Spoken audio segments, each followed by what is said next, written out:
bro. Another video coming. This is for the exercise novice. This is focusing more on body weight exercises or calisthenics. And the reality is there are a bunch of different ones, but there's one that's king, and it's the burpee. And the reason why I say it's the burpee is you use your entire body, and there are so many variations. I'm going to show a few variations today. We can start off with the most basic. And let's say you're already a runner, or you already do a few things, have an activity throughout the day, riding the bike, whatever it may be. I don't think the most basic burpee is needed, but I want to show it anyway, and then you can see some of the different variations involved. So first is just your step down burpee. So the first thing you're going to do is just step back down to the hands into a plank and then back up. There's your most basic burpee. So if you did that, you would just switch legs every time you step down. And if you want to increase the intensity a little bit, you can do a step down into a push-up and then up. Now let's get into your original burpee. Your original burpee is going to include a jumping back and jumping up without the push-up. So just your basic burpee will look like this. You're going to kick your legs back as your hands go down into a plank, back up, into a jump. So from the side view, into a jump. Okay? Now let's say you want to make it a little more intense. Now you can add the push-up. So it's going to look like this. Alright, so that's becoming a more intense burpee. I feel like most people can start with a burpee with a jump, and then you can add in the push-up. But let's say you want to increase the intensity some more. You can add in a jump at the end where you tuck your knees and bring them to your chest. Looks like this.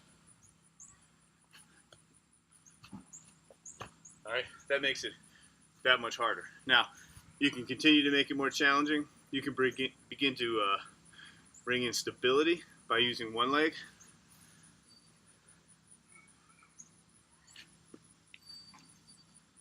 And you can do 5 on that side and then switch. Alright, that makes it more challenging. And there's still so many more ways. I want to show you a few more ways, a few more burpee variations that you can do. You can include a twist. I'll show you what that looks like. This is going to be a 180.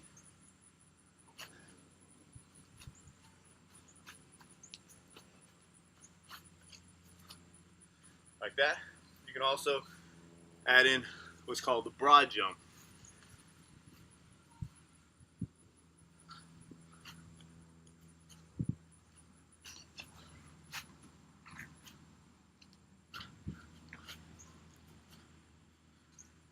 There's your broad jump burpee.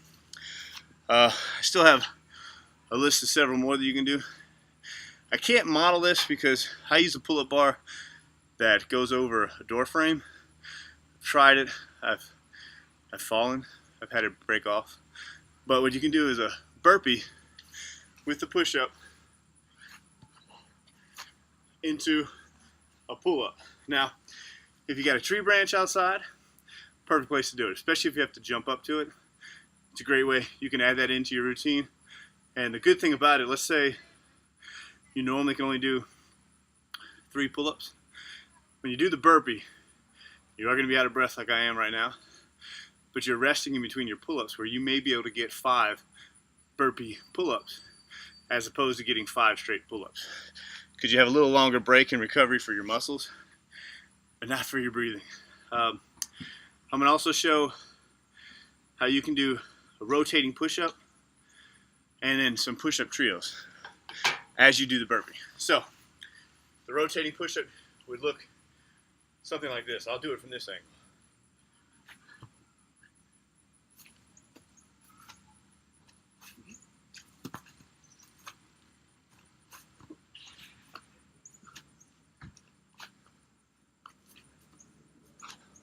Alright, that one can be a bit challenging, but that's great for the chest. And then your trio can look like this. You're going to go down to a burpee, you can do close, you can do a normal, standard, and wide, and then back up, like this.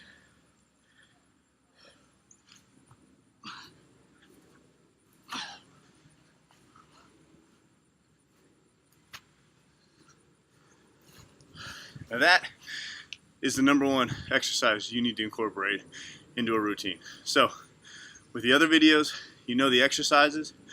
What I'll start doing, I'm going to do one more video for core, and then I'm going to start developing routines that you can try where you put it all together.